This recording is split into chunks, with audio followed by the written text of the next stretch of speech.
നമസ്കാരം, കൊട്ടാരക്കര മീഡിയയിലേക്ക് സ്വാഗതം. നമ്മളിപ്പോൾ നിൽക്കുന്നത് അരീക്കൽ ആയുർവേദ ഹോസ്പിറ്റലിലാണ്.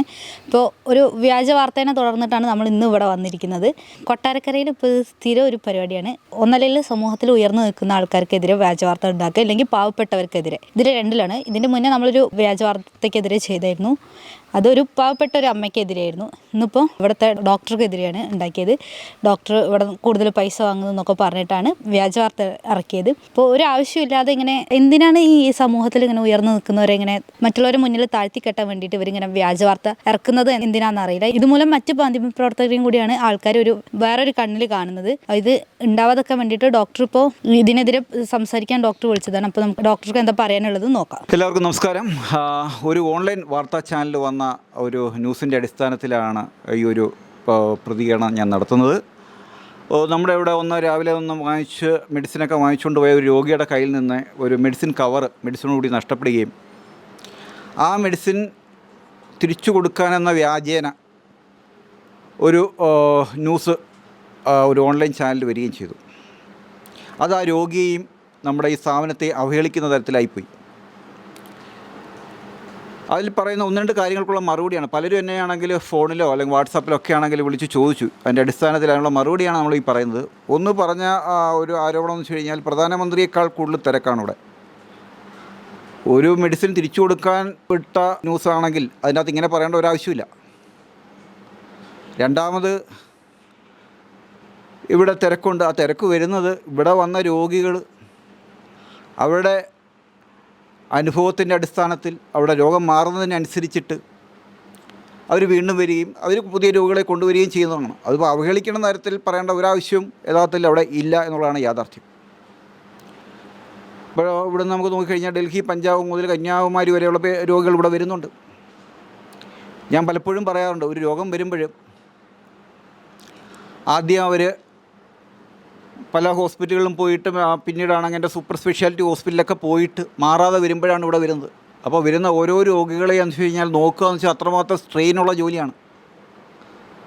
കാരണം മിക്കവാറും വലിയ കോംപ്ലിക്കേഷനായിട്ടാണ് ഇവിടെ മിക്ക രോഗങ്ങളും വരുന്നത്.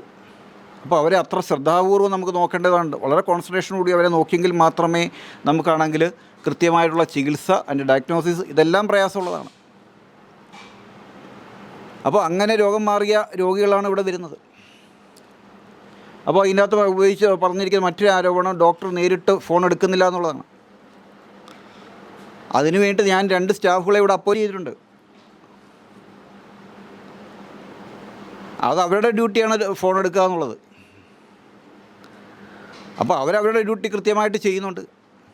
ആവശ്യമാണെങ്കിൽ എന്നെയാണെങ്കിൽ സമീപിക്കുക. കൃത്യമായിട്ടുള്ള നമ്മൾ രോഗികളുമായിട്ടുള്ള കമ്മ്യൂണിക്കേഷൻ കൃത്യമായിട്ട് നമ്മുടെ സ്റ്റാഫിനെ ഏൽപ്പിച്ചിരിക്കുന്നത്. അപ്പോൾ അവരവരുടെ ഡ്യൂട്ടി അവരൊരു കൃത്യമായിട്ട് ചെയ്ത് കഴിഞ്ഞാൽ ഒരു പ്രശ്നവുമില്ല. അല്ലാതെ ഇത്തരത്തിലുള്ള പ്രവർത്തനങ്ങൾ കാണിക്കുമ്പോഴാണ് പ്രശ്നങ്ങൾ ഉടലെടുക്കുന്നത്. മാത്രമല്ല, ഇത്രമാത്രം കോൺസെൻട്രേഷനിൽ നമ്മളാണെങ്കിൽ ഒരു രോഗികളെ നോക്കുമ്പോൾ നമുക്ക് ഫോൺ കോളുകൾ വരുന്നത് അസൗകര്യമാണ്. അപ്പോൾ എല്ലായിടവും പോയി മാറാതെ വരുന്ന രോഗങ്ങളാണ് നമുക്കിവിടെ വന്ന് കൂടുതലും വരുന്നത്. ഈ രോഗിയുടെ കാര്യം വ്യത്യസ്തമല്ല. ഇത് കൊടുങ്ങല്ലൂരിൽ നിന്ന് വരുന്ന പേഷ്യൻ്റാണ്. ആ പേഷ്യൻറ്റിൻ്റെ തന്നെയാണെങ്കിൽ അഭിപ്രായം ഈ വോയിസ് ഓവറായിട്ട് നിങ്ങൾക്ക് ഇപ്പോൾ തന്നെ കേൾക്കാം. നമസ്കാരം. ഞാനേ ഒരു മധു എന്ന് പറഞ്ഞിട്ടാണ്, കൊടുങ്ങല്ലൂരിൽ നിന്നാണ്. ഞാനിപ്പോൾ ഒരു ഓൺലൈൻ ചാനലിൽ ഒരു വീഡിയോ കാണാനിടയായി. ഒരു മരുന്ന് നഷ്ടപ്പെട്ടു എന്ന് പറഞ്ഞിട്ടാണ് അരീക്കൽ ആയുർവേദ ഹോസ്പിറ്റലിൽ നിന്ന് മരുന്ന് മേടിച്ചു പോയ ഒരു സാധുവിൻ്റെ മരുന്ന് സൂപ്പർ ഫാസ്റ്റ് ബസ്സിൽ നിന്ന് വീണ് കണ്ടു. അത് ഞാനെടുത്തു, എൻ്റെ കയ്യിലുണ്ട് എന്ന് പറഞ്ഞിട്ടാണ് അതിൻ്റെ റിപ്പോർട്ടർ പറഞ്ഞുകൊണ്ടിരിക്കുന്നത്. അപ്പോൾ അത് എൻ്റെ മരുന്നാണ്, എൻ്റെയാണ് നഷ്ടപ്പെട്ടത്. എനിക്കത് പിന്നീട് തിരിച്ചു കിട്ടി. പിന്നെ അതിൻ്റെ അതിപ്പോൾ ഞാൻ വോയിസ് ഇടാൻ കാരണം വെച്ചാൽ ഈ ഹോസ്പിറ്റലിനെ പറ്റി അവർ വളരെ മോശമായിട്ടുള്ള രീതിയിലാണ് അതിൻ്റെ റിപ്പോർട്ടർ സംസാരിക്കുന്നത്. അവിടെ പ്രധാനമന്ത്രിനെ കാണാനുള്ളതിലും വലിയ തിരക്കാണ് അവിടെ. പിന്നെ അവിടെ ഭയങ്കര അമിതമായ പൈസ ഈടാക്കണേ എന്നൊക്കെ പറഞ്ഞുകൊണ്ടാണ് പുള്ളി സംസാരിക്കണേ.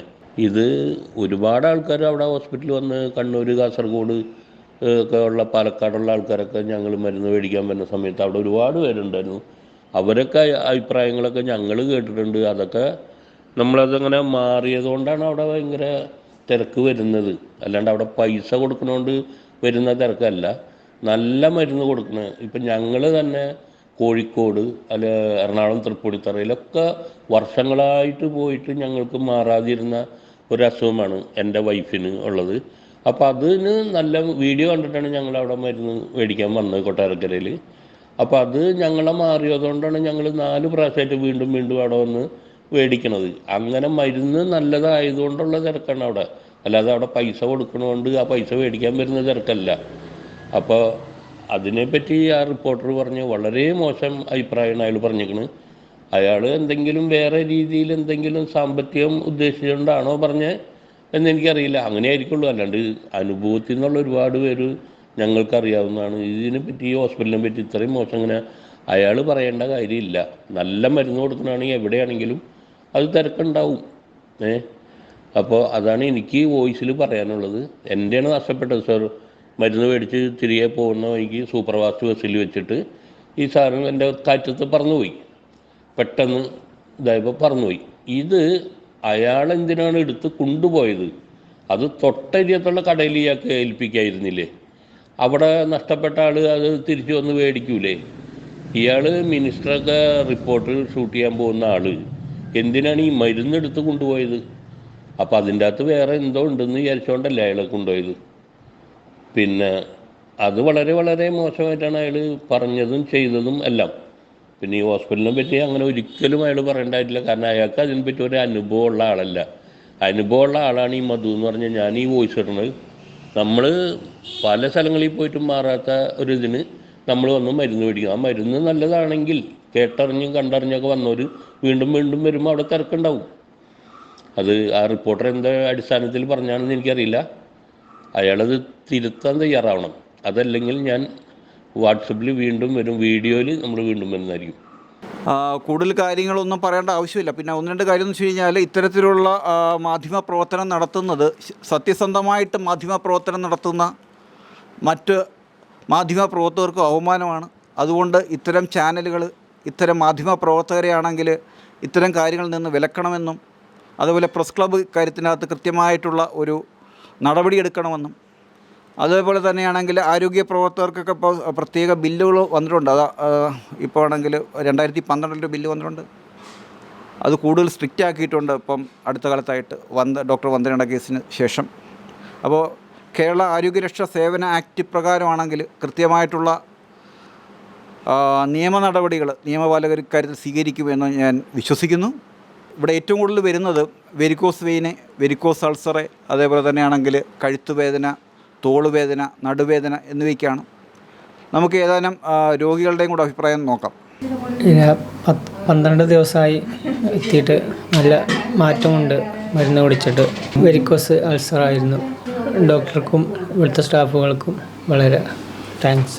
എൻ്റെ പേര് ജോൺ ചെറിയാൻ. പത്തനംതിട്ട ജില്ലയിലെ തടിയൂരിൽ നിന്നാണ് വരുന്നത്. ഞാൻ 19-ാം തീയതി ഇവിടെ ട്രീറ്റ്മെൻറ്റായിട്ട് വന്നു. ഈ ഹോസ്പിറ്റലിനെ പറ്റി ഫേസ്ബുക്ക് വഴിയാണ് ഞാൻ അറിയുന്നത്. ഇവിടെ വന്ന് ആദ്യം കൺസൾട്ടിങ് കഴിഞ്ഞു. എന്നോട് പറഞ്ഞു ഇവിടെ അഡ്മിറ്റായി ട്രീറ്റ്മെൻറ്റ് ചെയ്യണമെന്ന് പറഞ്ഞു. വെരിക്കോസ് വെയിൻ്റെ പ്രോബ്ലം ആയിരുന്നു എനിക്ക്. അതോടുകൂടി എനിക്ക് സോറിയാസിൻ്റെ പ്രോബ്ലംസ് ഉണ്ടായിരുന്നു. അതിനും കൂടെ ഒരുമിച്ചാണ് ട്രീറ്റ്മെൻറ്റ് ചെയ്തത്. ഇപ്പോൾ 22 ദിവസമായി വന്നിട്ട് ഒന്നിലും വളരെ ഭേദമായി. കാലിന് വേദനയൊക്കെ കുറഞ്ഞു. സുഖമായിട്ട് പോകാമെന്ന് ഡിസ്ചാർജായി പോവാം. ഡോക്ടറോടും ഹോസ്പിറ്റലിനോടുള്ള നന്ദി പറഞ്ഞു. എൻ്റെ പേര് റഹീല, ഓയൂരാണ് സ്ഥലം. വെരിക്കോസ് വെയിനും ആണ് എൻ്റെ അസുഖമായിട്ട് ഇവിടെ വന്നത്. ഞാൻ പല ഹോസ്പിറ്റലുകളിലും പോയി, എന്നിട്ട് ട്രീറ്റ്മെൻറ്റ് നടത്തും, അപ്പം കുറയും, വീണ്ടും വരും. ഇപ്പോൾ ഇവിടെ വന്നിട്ട് 23 ദിവസമായി. എനിക്ക് ഒരുപാട് അസുഖങ്ങൾ കുറഞ്ഞിട്ടുണ്ട്. എൻ്റെ പേര് ജോസഫ്. ഞാൻ റാന്നിലാണ് താമസിക്കുന്നത്. ഞാൻ ഇവിടെ വന്നിട്ട് ഇന്നിപ്പോൾ 17 ദിവസമായി. ഞാൻ വരുമ്പോൾ നല്ല പ്രയാസങ്ങൾ കൂടിയാണ് ഇവിടെ വരുന്നത്. കാലിന് നല്ല മുറിവുണ്ട്. ആ മുറിവായിട്ടാണ് ഇവിടെ വരുന്നത്. പല ഹോസ്പിറ്റലിലും ഞാൻ പോകാനിടയായിത്തീർന്നു. 3 വർഷമായിട്ട് മുറിവ് കരിയാതിരിക്കുക. ഒരിടത്തും പോയിട്ടും ഒരു പരിഹാരം കാണാൻ പറ്റിയില്ല. അപ്പോഴാണ് മലപ്പുറത്തൊരു ഹോസ്പിറ്റലിൽ പോകാനിരുന്നപ്പോഴാണ് ഡോക്ടർ ഇതുപോലെ യൂട്യൂബിനകത്ത് കാണാനിടയായിത്തീർന്നു. Social media കാണാനിടയായിത്തീർന്നു. ഡോക്ടറോട് എന്തായാലും തന്നെ ഞാൻ വിളിച്ച് സംസാരിക്കാനിടയായിത്തീർന്നു. ഡോക്ടർ പറഞ്ഞ പോലെ നമുക്ക് നോക്കാമെന്ന് പറഞ്ഞു. ഇവിടെ വന്നിട്ട് ഇപ്പോൾ 17 ദിവസം വളരെ വ്യത്യാസമുണ്ട്. നല്ല വേദനയായിട്ടാണ് ഞാനിവിടെ, നല്ല മുറിവുണ്ട്, നല്ല വേദനയായിട്ടാണ് ഞാനിവിടെ വരുന്നത്. നല്ല മുറിവുണ്ട്, നല്ല നീരും ഒക്കെ ഉണ്ടായിരുന്നു. അപ്പോൾ ആ പ്രയാസങ്ങൾ കൂടി ഞാനിവിടെ വരുന്നത്. ഇപ്പോൾ 17 ദിവസമായിട്ട് നന്നായിട്ട് അത് വ്യത്യാസം വരാനിടയായിട്ട് മുറിവ് ഒത്തിരി കരിഞ്ഞിട്ടുണ്ട്. രാജമ്മ, ഏരൂരാ എൻ്റെ സ്ഥലം. എനിക്ക് ഒരുപാട് ആശുപത്രിയിലൊക്കെ ചികിത്സിച്ച് അതിനൊരു കുറവും ഉണ്ടായില്ല. എനിക്ക് ഇവിടെ വന്നതിലാണ് വ്യത്യാസം ഉണ്ടായത്. ഇപ്പം വളരെ കുറവുണ്ട്. ഞാനിവിടെ വന്ന് എനിക്ക് ഭയങ്കര ചൊറിച്ചിലും വെപ്രാളവും ആയിട്ടാണ് ഇവിടെ വന്നത്. ഞാൻ തലൂരൊരു ആശുപത്രിയിലൊക്കെ പോയി. അവിടുത്തെ മരുന്ന് നല്ല മരുന്നായി, എന്നാലും എനിക്ക് ചൊറിച്ചിലിനൊരു കുറവും ഇല്ലായിരുന്നു. അതിൻ്റെ പേരിൽ ഇവിടെ വന്ന് എനിക്കിപ്പം വന്നതിന് ശേഷം ഒരുപാട് ചൊറിച്ചിലിന് ആശ്വാസമുണ്ട്. ധാരയൊക്കെ ചെയ്ത് കാലിന് ഇപ്പോൾ 2-3 ദിവസം കൊണ്ട് ഒത്തിരി ഇപ്പോൾ രാത്രി സുഖമായിട്ട് ഉറങ്ങുന്നുണ്ട്. എൻ്റെ പേര് ഭവാനി. ഞങ്ങൾ കോട്ടയത്തു നിന്നായിരുന്നു. അപ്പം നടുവേദനയ്ക്ക് വേണ്ടിയിട്ട് വന്നതാണ്. ഇപ്പോൾ ഇച്ചിരി കുറവുണ്ട്. ഇവിടുത്തെ ട്രീറ്റ്മെൻറ്റൊക്കെ നല്ല ട്രീറ്റ്മെൻറ്റാണ്. സ്റ്റാഫും ഒക്കെ നല്ല കോപ്പറേറ്റീവാണ്. എനിക്ക് 20 വർഷം ആച്ചത് മുറി വന്നിട്ട്. ഒരു 10-20 ഹോസ്പിറ്റലുകളും തിരുവല്ല ഏരിയയിലുള്ള ഹോസ്പിറ്റൽ മൊത്തം കാണിച്ചു, കരിഞ്ഞിട്ടില്ല.